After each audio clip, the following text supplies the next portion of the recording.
Muy bien, estamos de regreso aquí en Noti7 con una interesante entrevista en directo aquí en nuestros estudios. Hoy con el doctor Alejandro Yamatei Falla, quien abordará tema de salud muy importante porque la población es uno de los servicios que más demanda. Aparte que en un estado subsidiario se debe proveer. Doctor, bienvenido, gracias por estar con nosotros. Gracias, Luis, un verdadero gusto estar aquí. Gracias a ustedes, estimados amigos y amigas, por recibirnos en sus casas. ¿Cuál es su concepto y su plan, en todo caso, sobre el tema de la salud? Que obviamente nos llevaría aquí una hora completa. Probablemente hablando, un poco más, ¿no? pero yo creo que primero tenemos que reconocer que el modelo de salud de Guatemala es un modelo caduco. Que hay una mala atención, por lo general, que hay un mal equipamiento en los puestos, centros de salud, hospitales, que hay falta de medicinas, que hay una desnutrición que alcanza por arriba del 49% a los niños del país. Y cuando hablamos del 49% es el promedio, pero hay municipios en que tienen arriba del 80% de desnutrición en los niños. Y hay algo que es preocupante, muchas de las enfermedades que se llaman catastróficas no tienen medicinas para pacientes renales, para pacientes con VIH, para pacientes con cáncer. O sea, no hay tratamientos para esas enfermedades catastróficas, lo cual hace que efectivamente el sistema de salud esté, digámosle que, en muy deplorables condiciones. Bueno, y los efectos que esto tiene, porque usted está hablando de otro tema que nos podría llevar también un programa completo, el de la desnutrición, pero es que eso es un subdesarrollo para el niño, para el futuro joven, para el adulto. Y no solo eso, se calcula que el guatemalteco pierde, el niño guatemalteco se calcula que pierde, según estudios que se han hecho, el 13% de su capacidad intelectual por la desnutrición, en un país que necesita ser competitivo. Y estamos condenando millones de puntos de coeficiente intelectual al año que se pierden por la desnutrición. Pero hay una cosa que es más agravante todavía. 45% de esos niños con desnutrición tienen grave riesgo de morir por consecuencia de la desnutrición. No necesariamente por la desnutrición, pero con la desnutrición hay una defensas bajas. Con la desnutrición se abren las posibilidades de otras enfermedades. O sea, hay un 45% de esos niños que están en desnutrición, casi la mitad de ese 50% de la población, que pueden sufrir muerte como consecuencia de la desnutrición. O sea, el tema es altísimamente preocupante y por eso nosotros lo enfocamos como un tema de salud. O sea, la desnutrición la vemos como un tema que hay que enfrentarlo como un problema de salud. Bueno, usted es médico y entiende muy bien de esto, pero revertir la desnutrición en el país, se puede hablar de estas cifras, pero no es fácil. Entiendo que según los estándares mundiales no se puede retroceder o avanzar, no sé cuál sería el concepto aquí, en tener menos desnutrición tan rápidamente. ¿Cómo lo lograría usted? No, el tema es un poco más... el tema es que hay que enfocar la desnutrición dependiendo de los estadios o el estado en el que se encuentra. O la edad del niño. Por eso es tan importante lo que se llama la ventana de los 1000 días. Son los primeros 1000 días en donde se debe tratar de dar la mayor cantidad de nutrición para que el daño a la materia gris del niño, por ponerlo de una manera, sea lo menos posible. De ahí es muy importante para la desnutrición lo que hagamos entre los 1000 días y los 5 años de vida. Es una etapa muy importante, que alcanza hasta los 7. Por eso es tan importante que se atienda a los 1000 días, pero además de eso, se pueda tener cubierto a los niños en edad preprimaria de un sistema de nutrición mucho más eficiente. Hay algo que sí vale la pena indicar, Luis, es que los niños media vez están desnutridos y pierden sus neuronas y pierden coeficiente intelectual. Por más que lo volvamos a nutrir, ya no van a recuperar esos puntos de coeficiente intelectual. Por eso es que Guatemala necesita entrarle, pero sí se puede rebajar. Y han habido modelos exitosos en muchas partes del mundo, pero ha sido una voluntad política y se ha vuelto casi que un compromiso de una sociedad que tiene que luchar junto contra la desnutrición. Pero es muy importante lo que vamos a plantear, que vamos a hacer a partir del 14 de enero, en donde vamos a entrarle de frente al tema de la desnutrición dentro de todo el tema de la salud, que al final lo que necesitamos los guatemaltecos es un acceso a una salud que sea oportuna y efectiva. Recuérdense que en salud, si no es oportuna, el riesgo de muerte es un hecho real. A mí me va a tocar ser el presidente de un pueblo al que hay que sanar, porque hay muchísimas enfermedades que deberían de ser prevenibles y no lo son, que deberían de ser atendibles y no lo están siendo, y que deberían de tener ese respaldo en los centros y puestos de salud, en los programas de atención primaria de la salud, es decir, antes de tener que llegar a un hospital, porque sale muchísimo más barato atender una gripe en un puesto, en un centro de salud, que una bronconeumonía en un hospital debido a que la gripe ha sido mal cuidada. Totalmente. Y hablemos precisamente de este sistema de salud pública en el país, porque pues usted apuntaba un sistema precario, obsoleto, pero ¿cómo reestructurarlo? ¿Qué plan tienen ustedes? Un nuevo modelo de salud. Vamos a implementar un nuevo modelo de salud pública.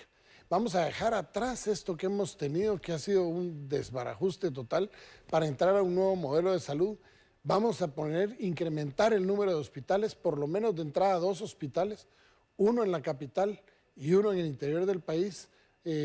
Los pensamos hacer por medio de un leasing público, o sea, un arrendamiento con opción a compra para no tener que gastar todo el dinero de un solo, y con lo cual los 2 hospitales nos estarían costando pues más o menos unos 60 millones de quetzales al año en arrendamiento, pero que al cabo de 20 años le quedan al Estado de Guatemala en propiedad. O sea, es una figura novedosa que el Estado de Guatemala casi nunca ha utilizado. Tenemos que aumentar los centros y puestos de salud. Se necesitan por lo menos 150 nuevos puestos y centros de salud, aparte de tener que equipar y dotar de medicinas a los que ya están, que no están siendo, o que están cerrados.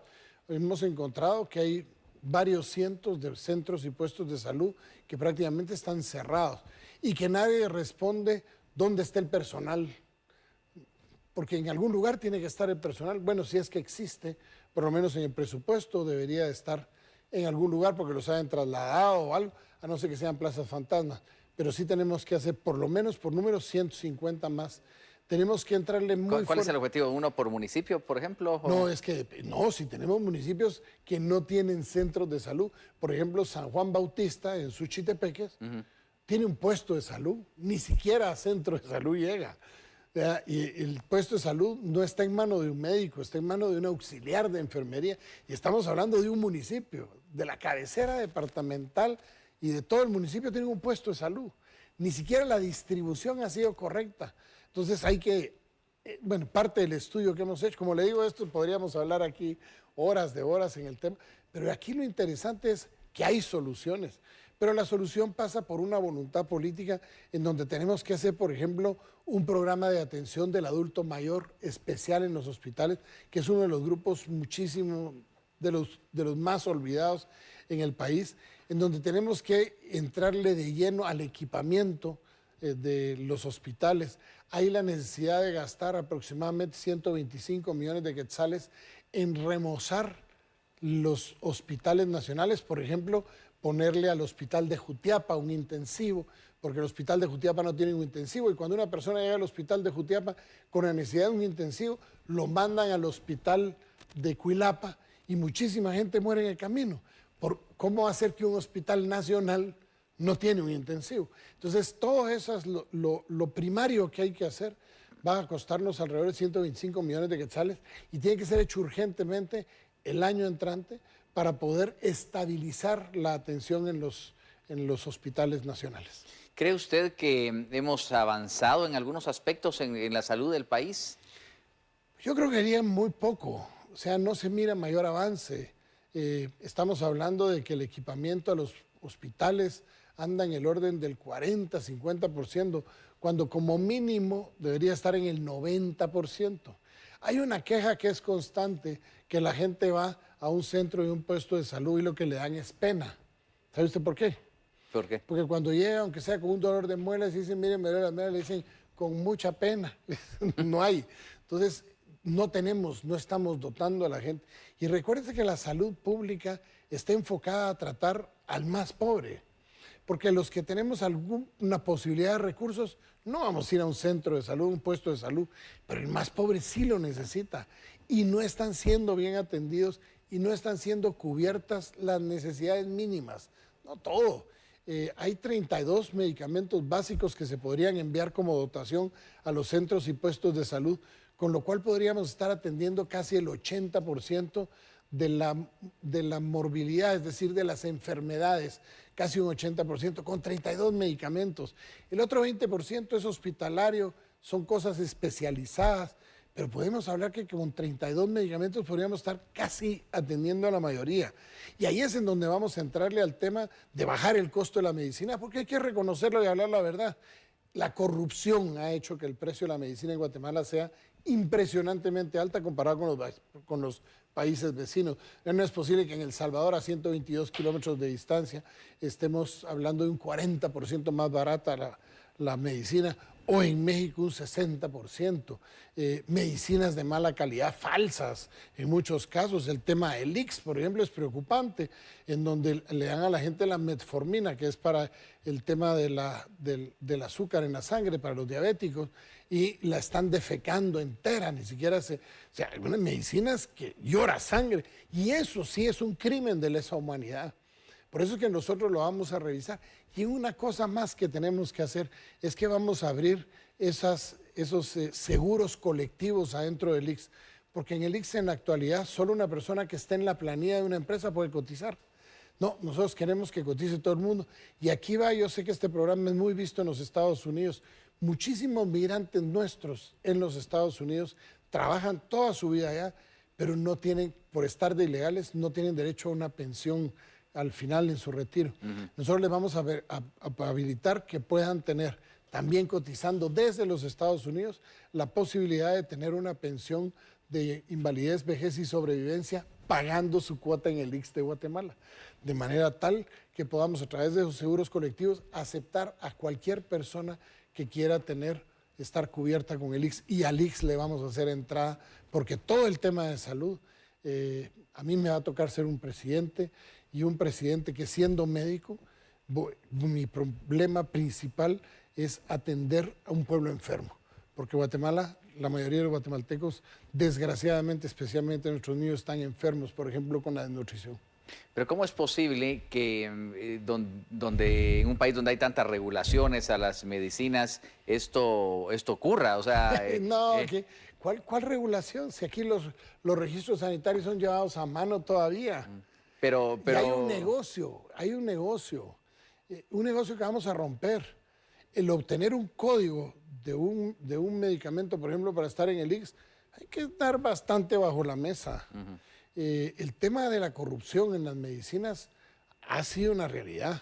Y aquí hay responsables y van a tener que responder, porque el que se roba el dinero de la salud está atentando contra la vida, y eso es un crimen de lesa humanidad.